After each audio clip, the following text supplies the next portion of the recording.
Dahil sa mga binahang bukirin, isang magsasaka ang namatay matapos tamaan ng leptospirosis. May news to go si Victoria Tulad. Hindi makapaniwala si Sally na ang kabuhayan ng kanyang mister na si Noel Peralta ang magiging ugat din ng kamatayan nito. Pumanaw si Noel dahil sa leptospirosis na pinaniniwala ang nakuha niya sa kanyang pagsasaka sa barangay Kabalitian, Asingan, Pangasinan.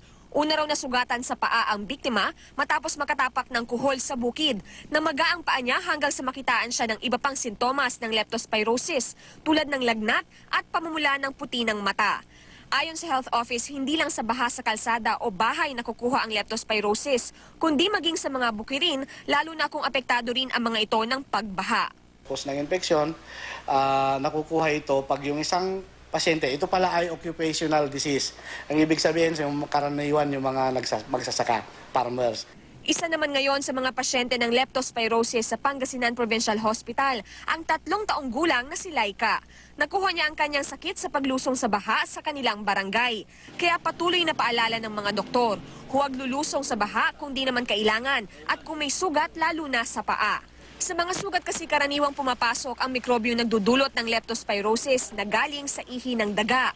Kaagad kumonsulta sa doktor kung makararamdam ng sintomas ng naturang sakit tulad ng lagnat, panginginig, pananakit ng katawan, kasukasuan at tiyan, pagsusuka at labis na pagdurumi. Isa pang sakit na minomonitor ngayong maulan, ang dengue. Ayon sa DOH, sa ngayon wala pa namang matinding pagtaas sa kaso ng dengue sa bansa.